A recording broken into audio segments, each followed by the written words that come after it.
नमस्कार। मध्य प्रदेश के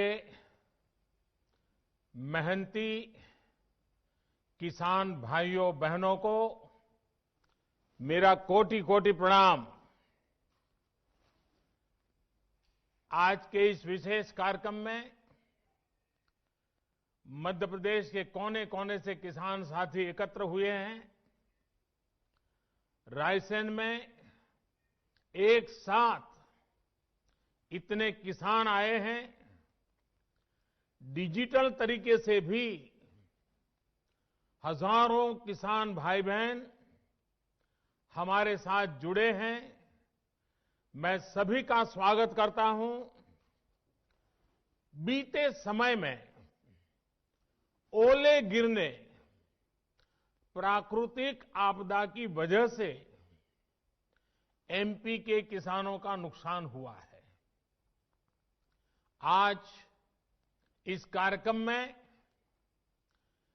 मध्य प्रदेश के ऐसे 35 लाख किसानों के बैंक खातों में 1600 करोड़ रुपए ट्रांसफर किए जा रहे हैं। कोई बिचौलिया नहीं, कोई कमीशन नहीं, कोई कट नहीं, कोई कटकी नहीं, सीधे किसानों के बैंक खातों में मदद पहुंच रही है। टेक्नोलॉजी के कारण ही ये संभव हुआ है और भारत ने बीते 5-6 वर्षों में जो ये आधुनिक व्यवस्था बनाई है, उसकी आज पूरी दुनिया में चर्चा भी हो रही है और उसमें हमारे देश के युवा टैलेंट का बहुत बड़ा योगदान है। साथियों, आज यहां इस कार्यक्रम में भी कई किसानों को किसान क्रेडिट कार्ड सौंपे गए हैं। पहले किसान क्रेडिट कार्ड हर कोई किसान को नहीं मिलता था। हमारी सरकार ने किसान क्रेडिट कार्ड की सुविधा देश के हर किसान के लिए उपलब्ध कराने के लिए हमने नियमों में भी बदलाव किया है। अब किसानों को खेती से जुड़े कामों के लिए आसानी से आवश्यक पूंजी मिल रही है। इसमें उन्हें दूसरों से ज्यादा ब्याज पर कर्ज लेने की मजबूरी से भी मुक्ति मिली है। साथियों, आज इस कार्यक्रम में भंडारण, कोल्ड स्टोरेज यानी वेयर हाउसिंग, कोल्ड स्टोरेज, इससे जुड़े इंफ्रास्ट्रक्चर और अन्य सुविधाओं का लोकार्पण और शिलान्यास भी हुआ है। ये बात सही है कि किसान कितनी भी मेहनत कर ले, लेकिन फल, सब्जियां, अनाज, उसका अगर सही भंडारण न हो, सही तरीके से न हो, तो उसका बहुत बड़ा नुकसान होता है। और ये नुकसान सिर्फ किसान का ही नहीं, ये नुकसान पूरे हिंदुस्तान का होता है। एक अनुमान है कि करीब करीब 1 लाख करोड़ रुपए के फल, सब्जियां और अनाज हर साल इस वजह से बर्बाद हो जाते हैं। लेकिन पहले इसे लेकर भी बहुत ज्यादा उदासीनता थी। अब हमारी प्राथमिकता भंडारण के नए केंद्र, कोल्ड स्टोरेज का देश में विशाल नेटवर्क और उससे जुड़ा इंफ्रास्ट्रक्चर बनाना, ये भी हमारी प्राथमिकता है। मैं देश के व्यापारी जगत को, उद्योग जगत से भी आग्रह करूंगा कि भंडारण की आधुनिक व्यवस्थाएं बनाने में, कोल्ड स्टोरेज बनाने में, फूड प्रोसेसिंग के नए उपक्रम लगाने में हमारे देश के उद्योग और व्यापार जगत के लोगों ने भी आगे आना चाहिए। सारा काम किसानों के सर पे मढ़ देना, ये कितना उचित है? हो सकता है आपकी कमाई थोड़ी कम होगी, लेकिन देश के किसान का, देश के गरीब का, देश के गांव का भला होगा। साथियों, भारत की कृषि, भारत का किसान अब और पिछड़ेपन में नहीं रह सकता। दुनिया के बड़े बड़े देशों के किसानों को जो आधुनिक सुविधा उपलब्ध है, वो सुविधा भारत के भी किसानों को मिले, इसमें अब और देर नहीं की जा सकती। समय हमारा इंतजार नहीं कर सकता। तेजी से बदलते हुए वैश्विक परिदृश्य में भारत का किसान सुविधाओं के अभाव में, आधुनिक तौर तरीकों के अभाव में असहाय होता जाए, ये स्थिति स्वीकार नहीं की जा सकती। पहले ही बहुत देर हो चुकी है। जो काम 25-30 साल पहले हो जाने चाहिए थे, वो आज करने की नौबत आई है। पिछले 6 साल में हमारी सरकार ने किसानों की एक एक जरूरत को ध्यान में रखते हुए अनेक महत्वपूर्ण कदम उठाए हैं। इसी कड़ी में देश के किसानों की उन मांगों को भी पूरा किया गया है जिन पर बरसों से सिर्फ और सिर्फ मंथन चल रहा था। बीते कई दिनों से देश में किसानों के लिए जो नए कानून बने, आजकल उसकी चर्चा बहुत है। ये कृषि सुधार, ये कानून रातों रात नहीं आए हैं। पिछले 20-22 साल से इस देश की हर सरकार ने, राज्यों की सरकार ने इस पर व्यापक चर्चा की है। कम अधिक सभी संगठनों ने इन पर विमर्श किया है। देश के किसानों के संगठन, कृषि एक्सपर्ट्स, कृषि अर्थशास्त्री, कृषि वैज्ञानिक, हमारे यहां के प्रोग्रेसिव किसान भी लगातार कृषि क्षेत्र में सुधार की मांग करते आए हैं। सचमुच में तो देश के किसानों को उन लोगों से जवाब मांगना चाहिए जो पहले अपने घोषणा पत्र में इन सुधार करने की बात लिखते थे, वकालत करते थे और बड़ी बड़ी बातें करके किसानों के वोट बटोरते रहे, लेकिन अपने घोषणा पत्र में लिखे गए वादों को भी पूरा नहीं किया। सिर्फ इन मांगों को टालते रहे क्योंकि किसानों की प्राथमिकता नहीं था और देश का किसान इंतजार ही करता रहा।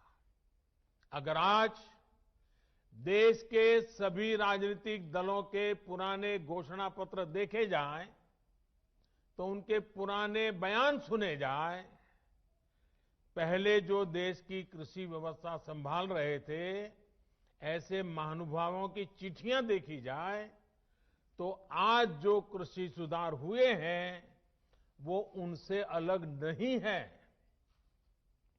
वो जिन चीजों का वादा करते थे, वही बातें इन कृषि सुधारों में की गई हैं।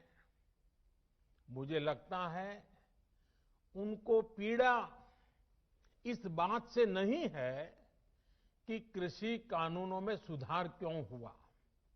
उनको तकलीफ इस बात में है कि जो काम हम कहते थे लेकिन कर नहीं पाते थे, वो मोदी ने कैसे किया, मोदी ने क्यों किया, मोदी को इसका क्रेडिट कैसे मिल जाए। मैं सभी राजनीतिक दलों को हाथ जोड़ के कहना चाहता हूं, आप सारा क्रेडिट अपने पास रख लीजिए। आपके सारे पुराने घोषणा पत्रों को ही मैं क्रेडिट देता हूं, मुझे क्रेडिट नहीं चाहिए। मुझे किसान के जीवन में आसानी चाहिए, समृद्धि चाहिए, किसानी में आधुनिकता चाहिए। आप कृपा करके देश के किसानों को बरगलाना छोड़ दीजिए, उन्हें भ्रमित करना छोड़ दीजिए।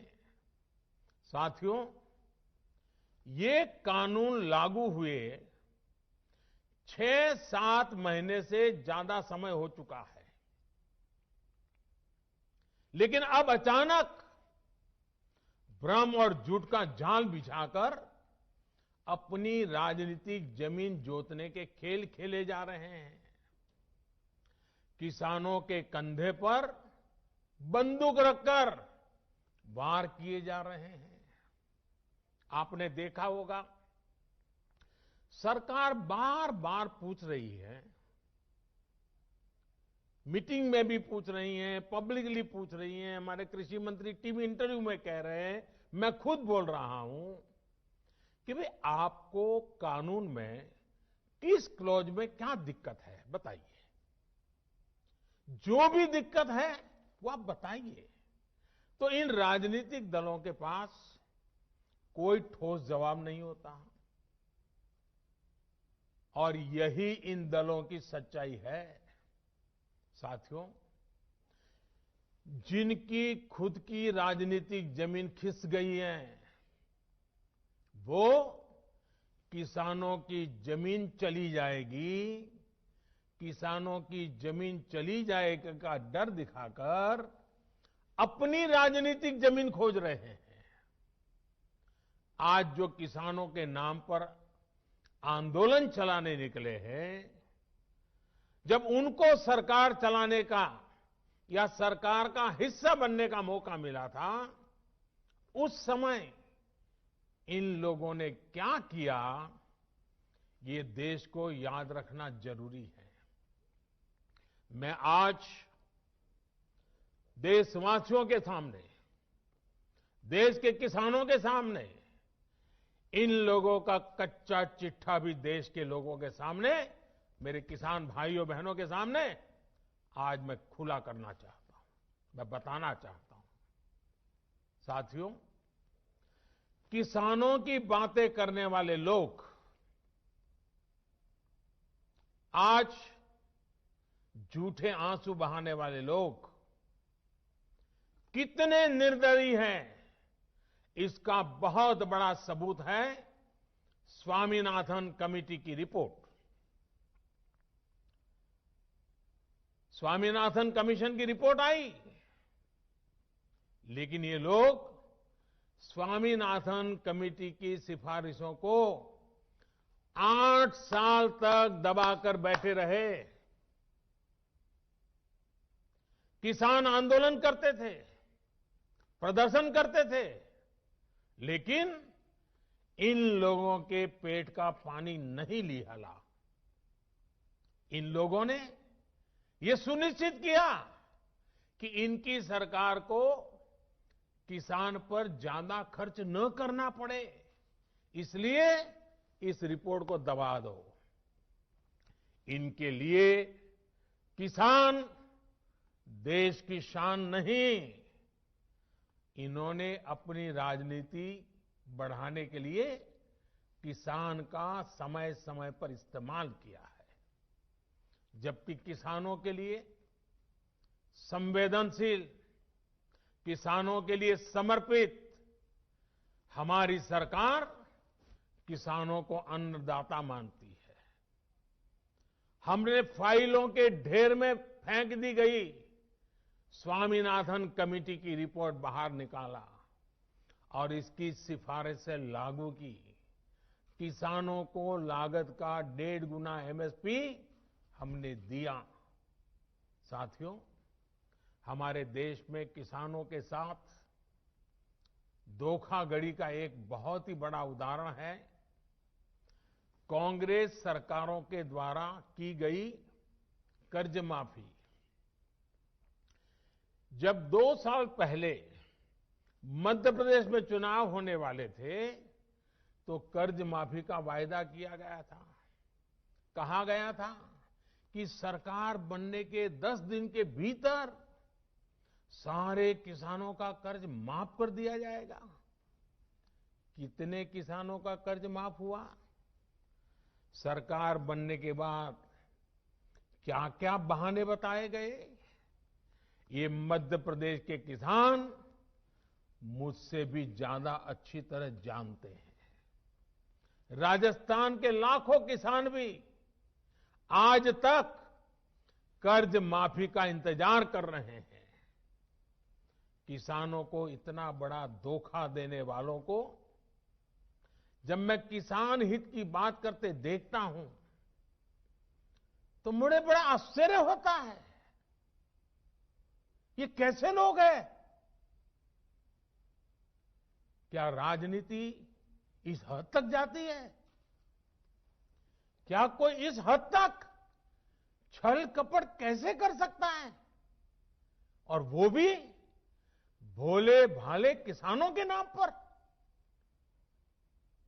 किसानों को और कितना धोखा देंगे ये लोग। साथियों, हर चुनाव से पहले ये लोग कर्ज माफी की बात करते हैं। और कर्ज माफी कितनी होती है? सारे किसान इससे कवर होते हैं क्या?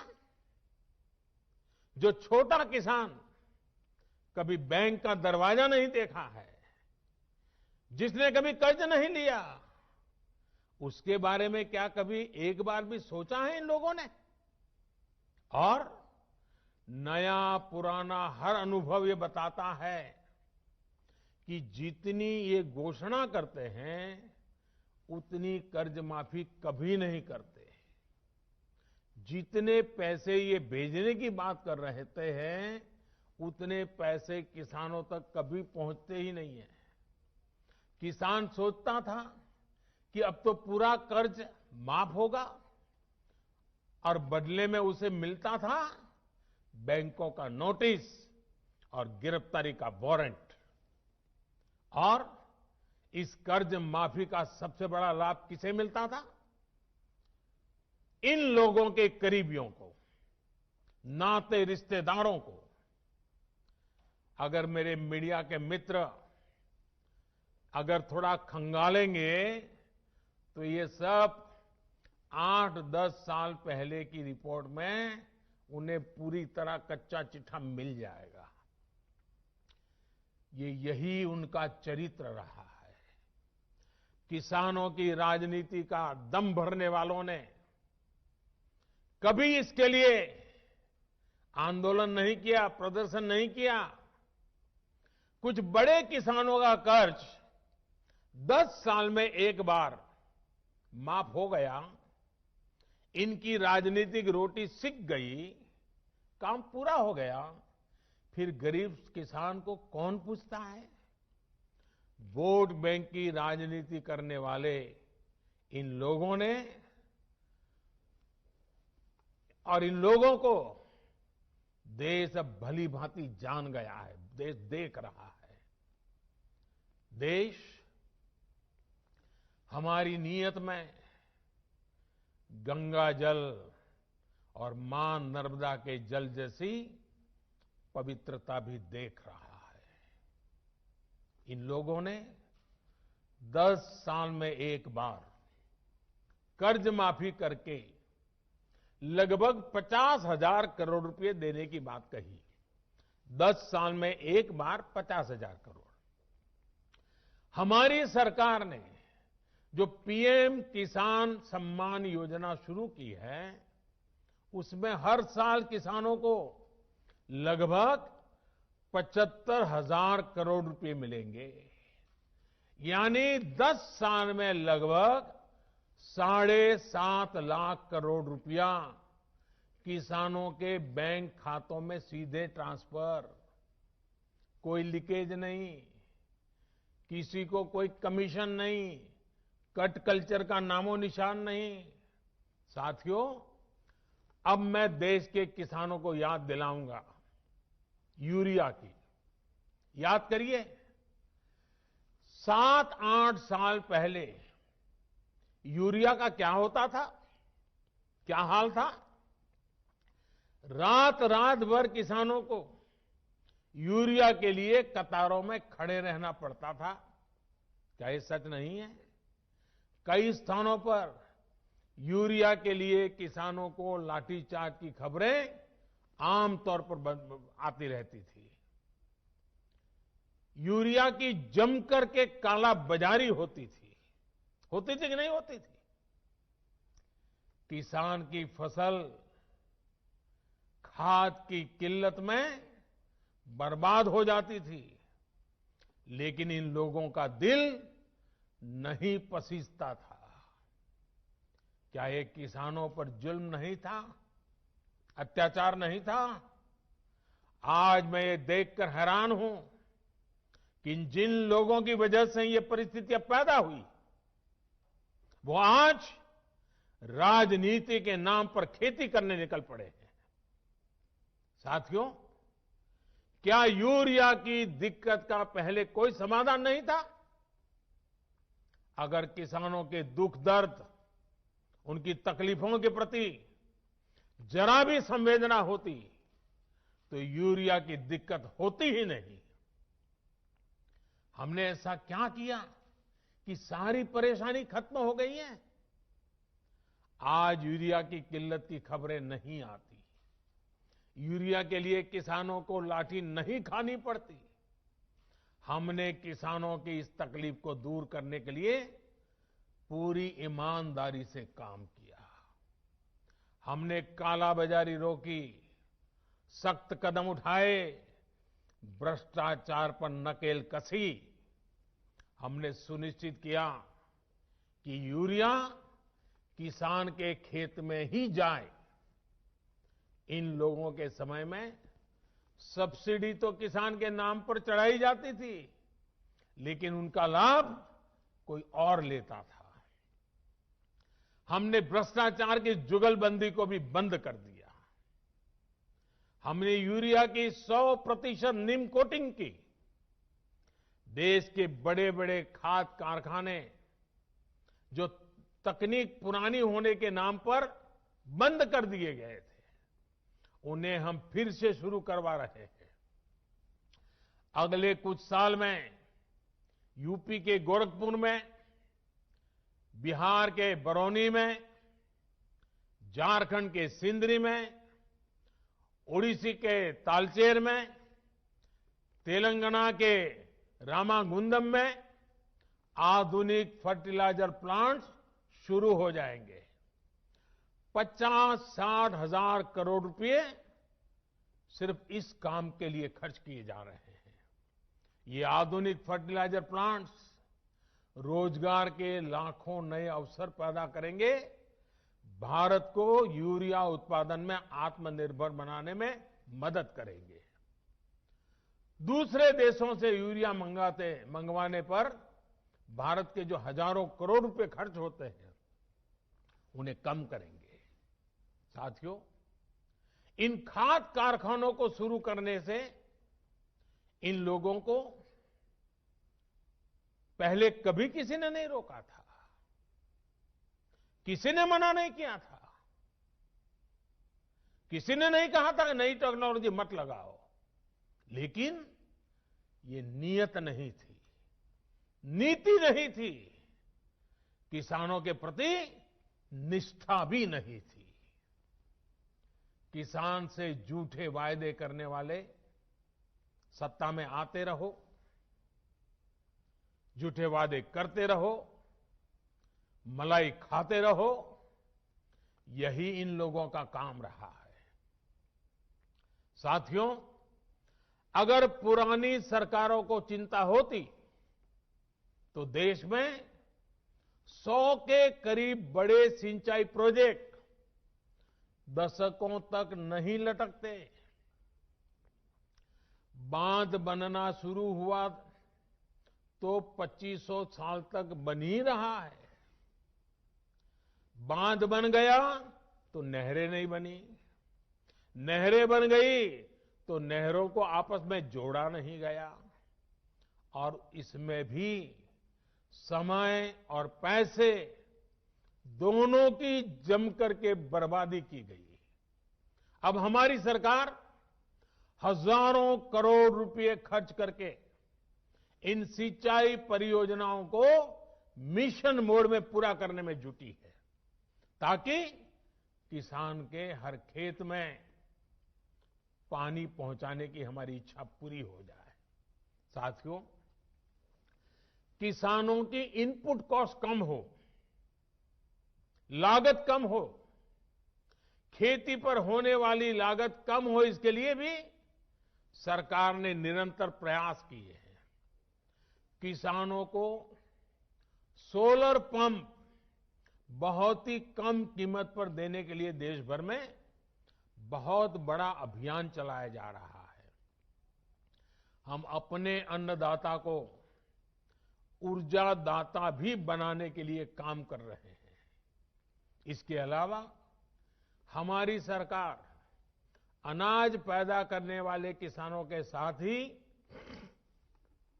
मधुमक्खी पालन, पशुपालन और मछली पालन को भी उतना ही बढ़ावा दे रही है। पहले की सरकार के समय देश में शहद का उत्पादन करीब 76,000 मैट्रिक टन, 76,000 मैट्रिक टन होता था। अब देश में 1,20,000 मैट्रिक टन से भी ज्यादा शहद, हनी का उत्पादन हो रहा है। 1,76,000। देश का किसान जितना शहद, मधु पहले की सरकार के समय निर्यात करता था, आज उससे 2 गुना शहद निर्यात कर रहा है। साथियों, एक्सपर्ट कहते हैं कि एग्रीकल्चर में मछली पालन वो सेक्टर है जिसमें कम लागत में सबसे ज्यादा मुनाफा होता है। मछली पालन को बढ़ावा देने के लिए हमारी सरकार ब्लू रिवॉल्यूशन स्कीम चला रही है। कुछ समय पहले ही 20,000 करोड़ रुपए की प्रधानमंत्री मत्स्य संपदा योजना भी शुरू की गई है।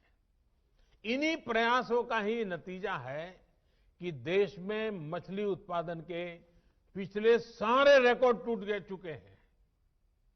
अब देश अगले 3-4 साल में मछली निर्यात को 1 लाख करोड़ रुपए से ज्यादा करने के लक्ष्य पर काम कर रहा है।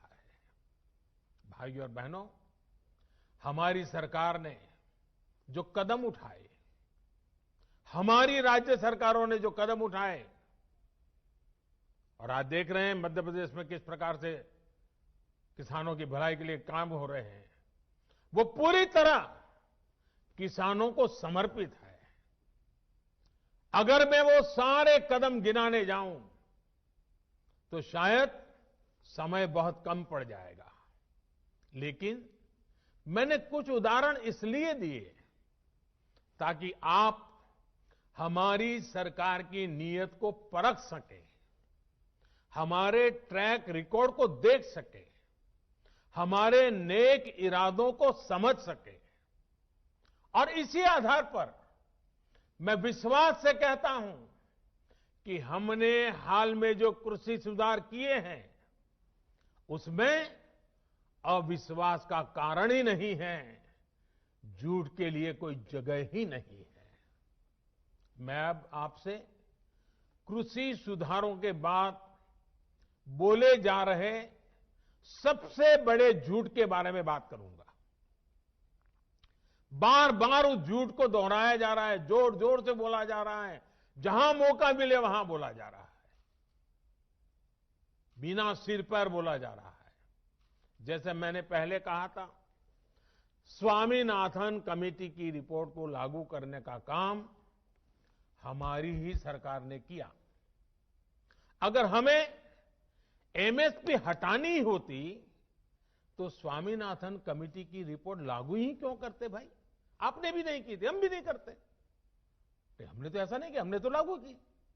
दूसरा, ये हमारी सरकार एमएसपी को लेकर इतनी गंभीर है कि हर बार बुवाई से पहले एमएसपी की घोषणा करती है।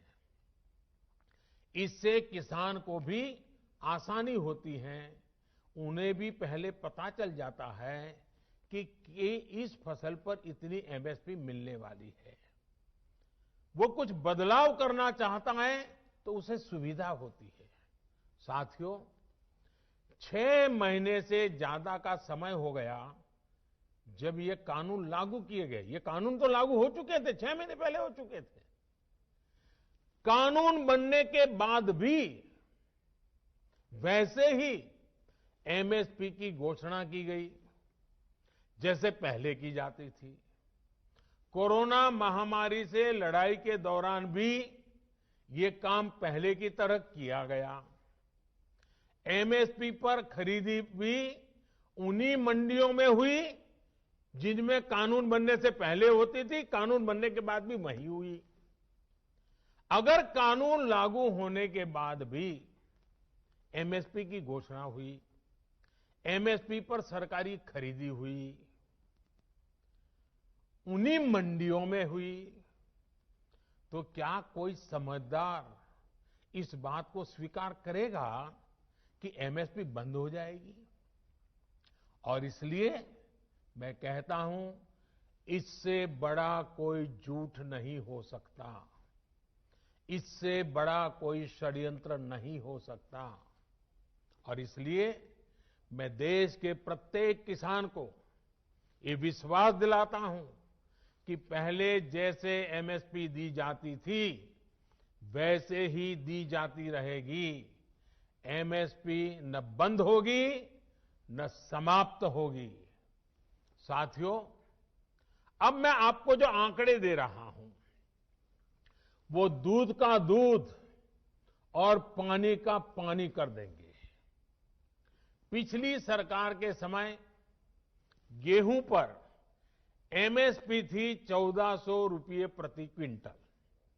हमारी सरकार प्रति क्विंटल गेहूं पर 1975 रुपये एमएसपी दे रही है। पिछली सरकार के समय धान पर एमएसपी थी 1310 रुपये प्रति क्विंटल।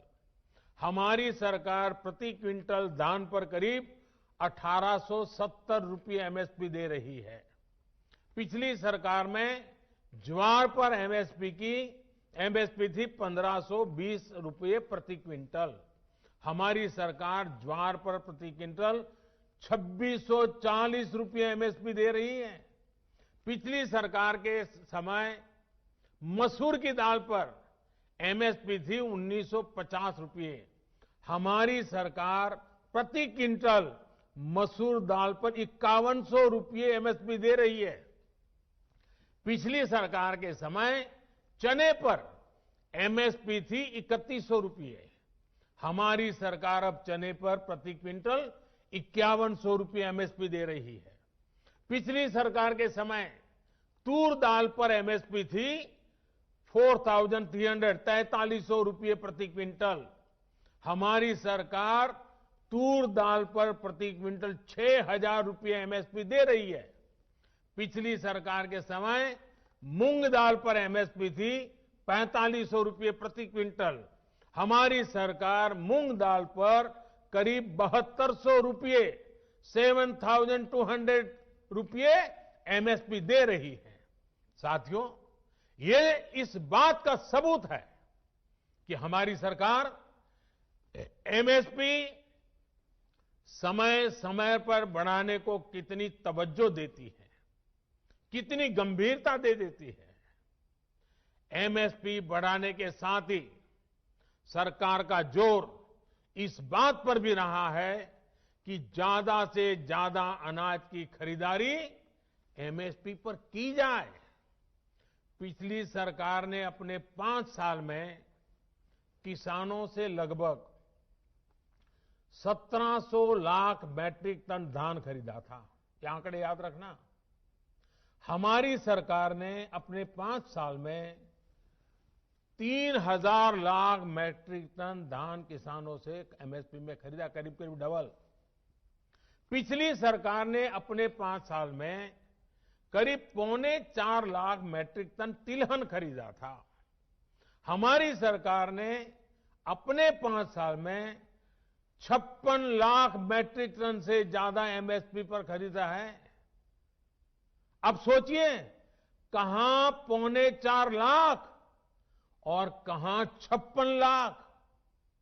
यानी हमारी सरकार ने न सिर्फ एमएसपी में वृद्धि की, बल्कि ज्यादा मात्रा में किसानों से उनकी उपज को एमएसपी पर खरीदा है। इसका सबसे बड़ा लाभ यह हुआ है कि किसानों के खाते में पहले के मुकाबले कहीं ज्यादा पैसा पहुंचा है। पिछली सरकार के 5 साल में किसानों को धान और गेहूं की एमएसपी पर खरीदने के बदले में 3,74,000 करोड़ रुपए मिले थे। हमारी सरकार ने इतने ही साल में गेहूं और धान की खरीद करने किसानों को 8 लाख करोड़ रुपए से ज्यादा दिए हैं। साथियों, राजनीति के लिए किसानों का उपयोग करने वाले लोगों ने किसान के साथ क्या बर्ताव किया, इसका एक और उदाहरण है दलहन की खेती। 2014 के समय को याद कीजिए, किस प्रकार देश में दालों का संकट था। देश में मचे हाहाकार के बीच दाल विदेशों से मंगाई जाती थी। हर रसोई का खर्च दाल की बढ़ती कीमतों के साथ बढ़ रहा था। जिस देश में दुनिया में सबसे ज्यादा दाल की खपत है, उस देश में दाल पैदा करने वाले किसानों को तबाह करने में इन लोगों ने कोई कसर नहीं रखी थी। किसान परेशान था और वो मौज ले रहे थे। जो दूसरे देशों से दाल मंगवाने के काम में उनको मजा आता था। ये बात मैं मानता हूं कि कभी कभार प्राकृतिक आपदा आ जाए, अचानक कोई संकट आ जाए, तो विदेश से दाल मंगवाई जा सकती है। देश के नागरिकों को भूखा नहीं रखा सकता। लेकिन हमेशा ऐसा क्यों हो? साथियों, ये लोग दाल पर ज्यादा एमएसपी भी नहीं देते थे और उसकी खरीद भी नहीं करते थे। हालत ये थी कि 2014 से पहले के 5 साल, उनके 5 साल, उन्होंने सिर्फ 1.5 लाख मैट्रिक टन दाल ही किसानों से खरीदी। 1.5 लाख मैट्रिक टन, ये आंकड़ा याद रखिए भाइयों बहनों। सिर्फ 1.5 लाख मैट्रिक टन दाल खरीदी। जब 2014 में हमारी सरकार आई तो हमने नीति भी बदली और बड़े निर्णय भी लिए। हमने किसानों को भी दाल की पैदावार के लिए प्रोत्साहित किया। भाइयों और बहनों, हमारी सरकार ने किसानों से पहले की तुलना में 112 लाख मैट्रिक टन, मैं दोबारा बोलता हूं, 112 लाख मैट्रिक टन दाल एमएसपी पर खरीदी। सोचिए, 1.5 लाख उनके जमाने में, वहां से हम सीधे ले गए 112 लाख मैट्रिक टन। उन लोगों ने अपने 5 सालों में दाल किसानों को, दाल पैदा करने वाले किसानों को कितना रुपया दिया? 650 करोड़ रुपए। हमारी सरकार ने क्या किया? हमने करीब करीब 50,000 करोड़ रुपए दाल पैदा करने वाले किसानों को दिया। कहां 600 करोड़, कहां 50,000 करोड़। आज दाल के किसान को भी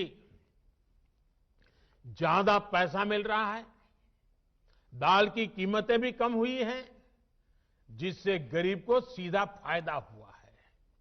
जो लोग किसानों को न एमएसपी दे सके, न एमएसपी पर ढंग से खरीद सके, वो एमएसपी पर किसानों को गुमराह कर रहे हैं।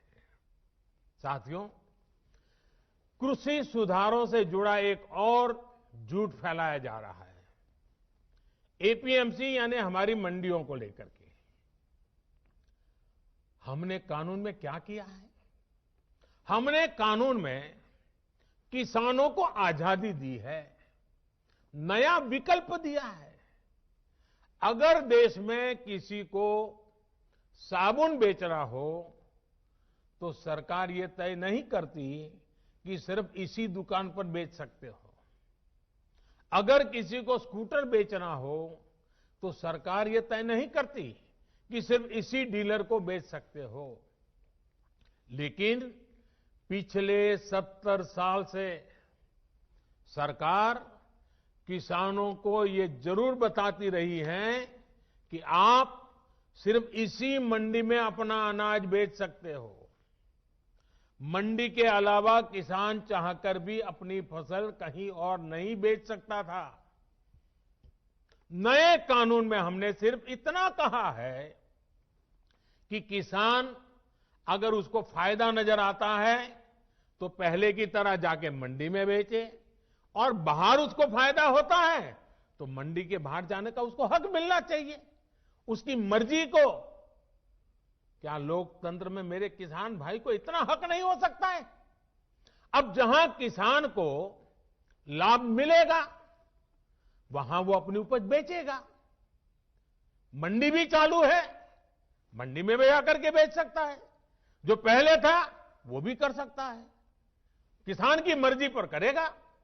बल्कि नए कानून के बाद तो किसान ने अपना लाभ देखकर अपनी उपज को बेचना शुरू भी कर दिया है। हाल ही में एक जगह पर धान पैदा करने वाले किसानों ने मिलकर एक चावल कंपनी के साथ समझौता किया है।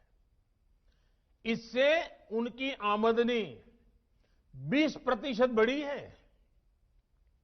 एक और जगह पर आलू के 1000 किसानों ने मिलकर एक कंपनी से समझौता किया है। इस कंपनी ने उन्हें लागत में 35% ज्यादा की गारंटी दी है। एक और जगह की खबर में पढ़ रहा था, जहां एक किसान ने खेत में लगी मिर्च और केला सीधे बाजार में बेचा तो उसे पहले से 2 गुनी कीमत मिली। आप मुझे बताइए, देश के प्रत्येक किसान को ये लाभ, ये हक मिलना चाहिए या नहीं मिलना चाहिए? किसानों को सिर्फ मंडियों से बांधकर बीते दशकों में जो पाप किया गया है, ये कृषि सुधार कानून उसका प्रायश्चित कर रहे हैं। और मैं फिर दोहराता हूं, नए कानून के बाद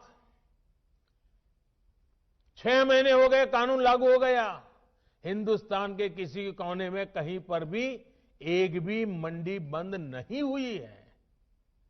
फिर क्यों झूठ फैलाया जा रहा है? सच्चाई तो यह है कि हमारी सरकार एपीएमसी को आधुनिक बनाने पर, उनके कंप्यूटरीकरण पर 500 करोड़ रुपए से ज्यादा खर्च कर रही है। फिर ये एपीएमसी बंद किए जाने की बात कहां से आई? बिना सैर पैर बस झूठ फैलाओ, बार बार बोलो। साथियों, नए कृषि सुधारों को लेकर तीसरा बहुत बड़ा झूठ चल रहा है, फार्मिंग एग्रीमेंट को लेकर। देश में फार्मिंग एग्रीमेंट का कोई नई चीज नहीं है।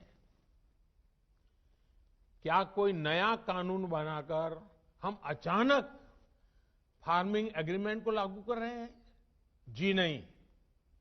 हमारे देश में बरसों से फार्मिंग एग्रीमेंट की व्यवस्था चल रही है। एक दो नहीं, बल्कि अनेक राज्यों में पहले से फार्मिंग एग्रीमेंट होते रहे हैं। अभी किसी ने मुझे एक अखबार की रिपोर्ट भेजी, 8 मार्च 2019 की। उसमें पंजाब की कांग्रेस सरकार किसानों और एक मल्टीनेशनल कंपनी के बीच 800 करोड़ रुपए के फार्मिंग एग्रीमेंट का जश्न मना रही है, इसका स्वागत कर रही है। पंजाब के मेरे किसान भाई बहनों की खेती में ज्यादा से ज्यादा निवेश हो, ये हमारी सरकार के लिए भी खुशी की बात है। साथियों, देश में फार्मिंग एग्रीमेंट से जुड़े पहले जो भी तौर तरीके चल रहे थे, उसमें किसानों का बहुत जोखिम था, बहुत रिस्क था। नए कानून में हमारी सरकार ने फार्मिंग एग्रीमेंट के दौरान किसान को सुरक्षा देने के लिए कानूनी प्रावधान किए हैं। हमने तय किया है कि फार्मिंग एग्रीमेंट में सबसे बड़ा हित अगर देखा जाएगा तो वो उस किसान का देखा जाएगा। हमने कानूनन तय किया है कि किसान से एग्रीमेंट करने वाला अपनी जिम्मेदारी से भाग नहीं पाएगा। जो किसान को उसने वादा किया होगा, वो स्पॉन्सर करने वाले को, वो भागीदार को उसे पूरा करना ही होगा। अगर नए किसान कानून लागू होने के बाद कितने ही उदाहरण सामने आ रहे हैं जहां किसानों ने अपने इलाके में एसडीएम से शिकायत की और शिकायत के कुछ ही दिन के भीतर किसानों को अपना बकाया मिल गया। साथियों, फार्मिंग एग्रीमेंट में सिर्फ फसलों या उपज का समझौता होता है। जमीन किसान के ही पास रहती है। एग्रीमेंट और जमीन का कोई लेना देना नहीं है। प्राकृतिक आपदा आ जाए तो भी एग्रीमेंट के अनुसार किसान को पूरे पैसे मिलते हैं। नए कानूनों के अनुसार अगर अचानक, यानी जो एग्रीमेंट तय हुआ है, लेकिन जो स्पॉन्सरर है, जो भागीदार है, जो पूंजी लगा रहा है, और अचानक मुनाफा बढ़ गया, और किसान के कॉन्ट्रैक्ट में तो कम पैसा है लेकिन मुनाफा बढ़ गया, तो इस कानून में ऐसा प्रावधान है कि जो बढ़ा हुआ मुनाफा है, किसान को उसमें से भी कुछ हिस्सा देना पड़ेगा। साथियों, एग्रीमेंट करना है या नहीं करना है, ये कोई कंपलसरी नहीं है। ये किसान की मर्जी पर है भाई। किसान चाहेगा तो करेगा, नहीं चाहेगा तो नहीं करेगा। लेकिन कोई किसान के साथ बेईमानी न कर दे, किसान के भोलेपन का फायदा उठा न ले, इसके लिए कानून की व्यवस्था की गई है। नए कानून में जो सख्ती दिखाई गई है, वो स्पॉन्सर करने वाले के लिए है, किसान के लिए नहीं है। स्पॉन्सर करने वाले को एग्रीमेंट खत्म करने का अधिकार नहीं है। अगर वो एग्रीमेंट खत्म करेगा तो उसे भारी जुर्माना किसान को देना होगा। लेकिन अब वही एग्रीमेंट किसान समाप्त करना चाहे तो किसी भी समय बिना जुर्माने के वो किसान अपना फैसला ले सकता है। राज्य सरकारों को मेरा सुझाव है कि आसान भाषा में, आसान तरीके से समझ में आने वाली फार्मिंग एग्रीमेंट, उसका एक खाका बना करके किसानों को दे के रखना चाहिए, ताकि कोई किसान से चीटिंग न कर सके। साथियों, मुझे खुशी है कि देश भर में किसानों ने नए कृषि सुधारों को न सिर्फ गले लगाया है, बल्कि भ्रम फैलाने वालों को भी सिरे से नकार रहे हैं। जिन किसानों में अभी थोड़ी सी भी आशंका बची है, उनसे मैं फिर से कहूंगा कि आप एक बार फिर सोचिए। जो हुआ ही नहीं है, जो होने वाला ही नहीं है, उसका भ्रम और डर फैलाने वाली जमात से आप सतर्क रहिए। ऐसे लोगों को मेरे किसान भाइयों बहनों पहचानिए। इन लोगों ने हमेशा किसानों से धोखा दिया है, उनको धोखा दिया है, उनका इस्तेमाल किया है और आज भी यही कर रहे हैं। मेरी इस बातों को, इसके बाद भी, सरकार के इन प्रयासों के बाद भी अगर किसी को कोई आशंका है तो हम सर झुकाकर किसान भाइयों के सामने हाथ जोड़कर बहुत ही विनम्रता के साथ देश के किसान के हित में उनकी चिंता का निराकरण करने के लिए हर मुद्दे पर बात करने के लिए तैयार हैं। देश का किसान, देश के किसानों का हित हमारे लिए सर्वोच्च प्राथमिकताओं में से एक है। साथियों, आज मैंने कई बातों पर विस्तार से बात की है। कई विषयों पर सच्चाई देश के सामने रखी है। अभी 25 दिसंबर को श्रद्धेय अटल जी की जन्म जयंती पर एक बार फिर मैं इस विषय पर देश भर के किसानों के साथ विस्तार से बात करने वाला हूं। उस दिन पीएम किसान सम्मान निधि की एक और किस्त करोड़ों किसानों के बैंक खातों में एक साथ ट्रांसफर की जाएगी।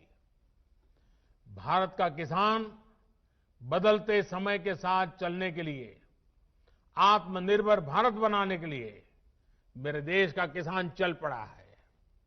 नए संकल्पों के साथ नए रास्तों पर हम चलेंगे भी और यह देश सफल होगा, ये देश का किसान भी सफल होगा। इसी विश्वास के साथ मैं फिर एक बार मध्य प्रदेश सरकार का अभिनंदन करते हुए आज मध्य प्रदेश के लाखों लाखों किसानों के साथ मुझे अपनी बातें बताने का मौका मिला, इसके लिए सबका आभार व्यक्त करते हुए मैं फिर एक बार आप सबको बहुत बहुत शुभकामनाएं देता हूं। बहुत बहुत धन्यवाद।